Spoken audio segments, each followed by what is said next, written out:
ನಮಸ್ತೆ ಟಿವಿ 20 ಕನ್ನಡ ವಾಹಿನಿಗೆ ಸ್ವಾಗತ. ಪರಮೇಶ್ವರ್ ಶಿಕ್ಷಣ ಸಂಸ್ಥೆಯ ಮೇಲೆ ಇಡಿ ದಾಳಿ ಮಾಡುವಂತೆ ಕಾಂಗ್ರೆಸ್ನ ಒಂದು ಗುಂಪು ಪತ್ರ ಬರೆದಿದೆ ಅಂತ ಕೇಂದ್ರ ಸಚಿವ ಪ್ರಹ್ಲಾದ್ ಜೋಶಿ ಮಾತಿನ ತಿರುಗೇಟು ಕೊಟ್ಟಿದ್ದಾರೆ. ನಗರದ ರೈಲ್ವೆ ನಿಲ್ದಾಣದ ಬಳಿ ಮಾಧ್ಯಮಗಳೊಂದಿಗೆ ಮಾತನಾಡಿದರು. ಕಾಂಗ್ರೆಸ್ ವಿರುದ್ಧ ಹರಿಹಾಯ್ದಿದ್ದಾರೆ. 2013ರಲ್ಲಿ ಪರಮೇಶ್ವರ್ ಅವರನ್ನ ಸೋಲಿಸಿದ್ದು ಯಾರು?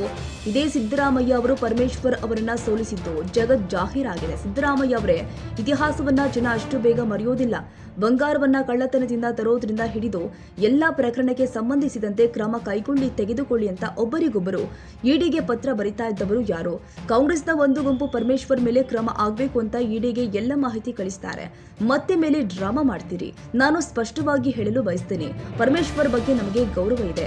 ಅವರು ಒಬ್ಬ ಸಭ್ಯ ರಾಜಕಾರಣಿ. ಕಾಂಗ್ರೆಸ್ನ ಒಂದು ಗುಂಪಿನವರು ಮಾಹಿತಿಗಳನ್ನೆಲ್ಲ ಇಡಿಗೆ ಕಳುಹಿಸಿದ್ದು ಯಾರು ಕಳುಹಿಸಿದ್ದು ಅಂತ ಇದು ಸಿದ್ದರಾಮಯ್ಯ ಅವರಿಗೂ ಗೊತ್ತಿದೆ. ಗುಪ್ತಚರ ಇಲಾಖೆಯವರ ಬಳಿ ಇದೆ. ಅವರಿಗೆ ಕೇಳಿದ್ರೆ ಅವರೇ ಹೇಳ್ತಾರೆ ಯಾರು ಅಂತ ತಿರುಗುಬಾಣ ಬಿಟ್ಟಿದ್ದಾರೆ. ಮಾಹಿತಿ ಸಿಕ್ಕಾಗ ಇಡೀ ಕಾನೂನು ಪ್ರಕಾರ ಕ್ರಮ ಕೈಗೊಳ್ಳುತ್ತೆ. ಅವರು ಗೃಹ ಮಂತ್ರಿ ಅಂತಾಗ್ಲಿ, ಕಾಂಗ್ರೆಸ್ ನಾಯಕರಿ ಅಂತಾಗ್ಲಿ ಇನ್ಯಾವುದೇ ಕಾರಣಕ್ಕೆ ಅದು ಆಗಲಿಲ್ಲ. ಇವರೇ ಮಾಹಿತಿಯನ್ನ ಬೇಕಂತಲೇ ಕೊಟ್ಟಿದ್ದಾರೆ. ಇಡೀ ಕರ್ತವ್ಯ ಇದೆ, ತನಿಖೆ ಮಾಡ್ತಾ ಇದ್ದಾರೆ. ಪರಮೇಶ್ವರ್ಗೆ ತೊಂದರೆ ಕೊಡಬೇಕು ಎಂಬ ಯಾವ ಉದ್ದೇಶವೂ ಕೇಂದ್ರಕ್ಕಿಲ್ಲ. ಕಾನೂನು ಪ್ರಕಾರ ತಪ್ಪು ಮಾಡಿದ್ರೆ ನಾನೇ ತಪ್ಪು ಮಾಡಲಿ, ಸಿದ್ದರಾಮಯ್ಯ ಪರಮೇಶ್ವರ್ ತಪ್ಪು ಮಾಡಲಿ, ನಮ್ಮ ಪಕ್ಷದವರು ಇನ್ಯಾರು ತಪ್ಪು ಮಾಡಿದ್ರು ಅವರ ಮೇಲೆ ಕಾನೂನು ಪ್ರಕಾರ ಕ್ರಮವಾಗುತ್ತೆ ಎಂದಿದ್ದಾರೆ. ನಾವು ಇಲ್ಲಿವರೆಗೆ ಪೊಲಿಟಿಸೈಸ್ ಮಾಡಿಲ್ಲ, ಮಾಡೋ ಇಚ್ಛೆನೂ ನಮಗಿಲ್ಲ. ಆದ್ರೆ ನಾನು ಕೇಳೋದು, ನಮ್ಮ ಪಾಕಿಸ್ತಾನ ಅಂತ ಹೇಳ್ಯಾರ ಅವ್ರು, ಯಾರು ಖರ್ಗೆ ಸಾಹೇಬರು, ನಮ್ಮ ಪಾಕಿಸ್ತಾನ. ಹಿಂದೆ ಮಣಿಶಂಕರ್ ಅಯ್ಯರ್ ಅವರು ಪಾಕಿಸ್ತಾನದವ್ರು ಬಂದು ಸಹಾಯ ಮಾಡಿ ಮೋದಿ ಅವರನ್ನು ತೆಗೆದು ಹಾಕಬೇಕಂತ ಹೇಳಿದರು ಅಧಿಕಾರದಿಂದ. ರಾಹುಲ್ ಗಾಂಧಿ ಅವರು ಹೇಳ್ತಾರೆ ಎಷ್ಟು ವಿಮಾನ ಬಿದ್ದಾವ ಮತ್ತು ನೀವು ಮೊದಲೇ ಯಾಕೆ ತಿಳಿಸಿದ್ರಿ ಅಂತ. ಹಿಂಗೆ ಬಾಲಿಶವಾಗಿ ದೇಶ ಇವತ್ತು ಬಹಳ ಬಿಫಿಟಿಂಗ್ ರಿಪ್ಲೈ, ಅತ್ಯಂತ ಯೋಗ್ಯವಾದಂಥ ಒಂದು ಉತ್ತರವನ್ನು ಕೊಟ್ಟಿದ್ದಾರೆ. ಎಲ್ಲ ಜಾಗತಿಕ ಒತ್ತಡಗಳನ್ನು ಮೀರಿ ನಾವು ನಮ್ಮ ದೇಶದ ಜನರ ಸುರಕ್ಷತೆಯನ್ನು ಸಮರ್ಥಿಸಲಿಕ್ಕೆ ಒಂದು ಕಟ್ಟುನಿಟ್ಟಾದ ಉತ್ತರವನ್ನು ಕೊಟ್ಟಿದ್ದೇವೆ. ಬಾಯಿ ಬಂದಂಗೆ ಮಾತಾಡ್ಕೋತ ಹೇಳ್ತಾರೆ. ದೇಶದ ಮಿಲಿಟರಿ ಮೇಲೆ ವಿಶ್ವಾಸ ಇಲ್ಲ ನಿಮ್ಗೆ? 3 ಜನ ಮಿಲಿಟರಿ ಅಧಿಕಾರಿಗಳು, ಉನ್ನತ ಮಟ್ಟದ ಅಧಿಕಾರಿಗಳು, ಉಮಾ ಸಿಂಗ್ ಅವರು, ಖುರೇಶಿ ಅವರು, ಪುರುಷ ಅಧಿಕಾರಿ, ಇವರು 3 ಜನ ಕೂಡಿ ಸಾಕ್ಷಿ ಸಹಿತ ವಿವರ ಕೊಟ್ಟಾರೆ. ಇವರು ಚುಟ್ಪುಟ್ಟನ್ನು ಮಾತಾಡ್ತಾರ.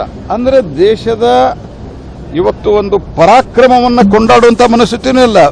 ಅಂದ್ರೆ ಮೋದಿಯ ನೇತೃತ್ವದಲ್ಲಿ ಆಗಿದೆ ಅಂತೇಳಿ ದೇಶದ ಸಫಲತೆಯನ್ನು ಪ್ರೀತಿಸ್ಲಿಕ್ಕೆ ಇಲ್ಲ, ದೇಶವನ್ನೇ ವಿರೋಧ ಮಾಡುವಂತ ಮಾನಸಿಕತೆಯಲ್ಲಿ ಕಾಂಗ್ರೆಸ್ ಪಾರ್ಟಿಯವರು ಬಂದಾರ.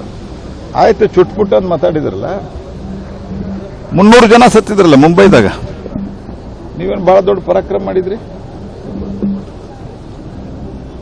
ಮತ್ತು ನಮ್ಮ ಕಾಲದಲ್ಲಿ 80% ಭಯೋತ್ಪಾದನಾ ಚಟುವಟಿಕೆಗಳು ಕಮ್ಮಿ ಆಗ್ಯಾವ.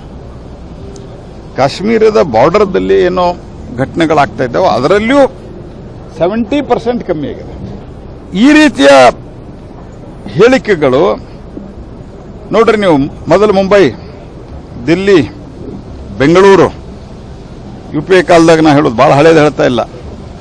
ಆಮೇಲಿಂದ ಹೈದರಾಬಾದ್, ಪುಣೆ, ಸಂಕಟ ವಿಮೋಚನಾ ಮಂದಿರ ವಾರಣಾಸಿ, ಅಸ್ಸಾಂ, ಅಹಮದಾಬಾದ್ ಸ್ವಾಮಿನಾರಾಯಣ ಮಂದಿರ, ಇನ್ನೂ 10 ಹೆಸರು ಹೇಳ್ಬೋದು ನಾನು.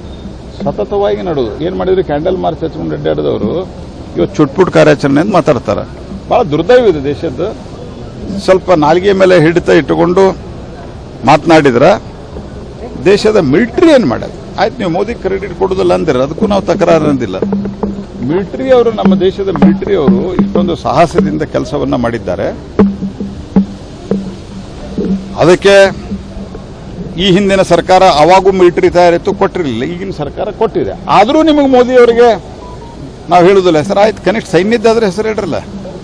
ನೋಡ್ರಿ, ಇದೆಲ್ಲ ಚಿಲ್ಲರೆ ರಾಜಕಾರಣದಲ್ಲಿ ಚಿಲ್ಲರೆ ರಾಜಕಾರಣ ಇದು. ಮತ್ತು ಅವರಿಗೆ ಮುಂಬೈದು ಗೊತ್ತಿರಲಿಲ್ಲ ಅಂತಾನೆ, ಖರ್ಗೆ ಅವ್ರ ಮಂತ್ರಿ ಇದ್ರಲ್ಲ. ಮತ್ತು ಎರಡನೇದು ಇನ್ನೊಂದು ಪಾಯಿಂಟ್ ಹೇಳಿ, ಚಿದಂಬರಂ ಏನು ಹೇಳ್ಯಾರ ಕೇಳ್ಕೊಂಬಿಡ ಅಂತ ಹೇಳ್ರಿ. ಅವ್ರಿಗೆ ಒಂದು ಆರ್ಟಿಕಲ್ ಬದಾರ, ಚಿದಂಬರಂ ನಿಮಗೂ ಬೇಕಂದ್ರೆ ಕಳಿಸ್ಕೊಡ್ತೀನಿ. ದೇಶ ಅತ್ಯಂತ ಕರೆಕ್ಟ್ ಆದ ಕ್ರಮ ತೆಗೆದುಕೊಂಡಿದೆ ಅಂತ ಚಿದಂಬರಂ ಹೇಳ್ಯಾರ.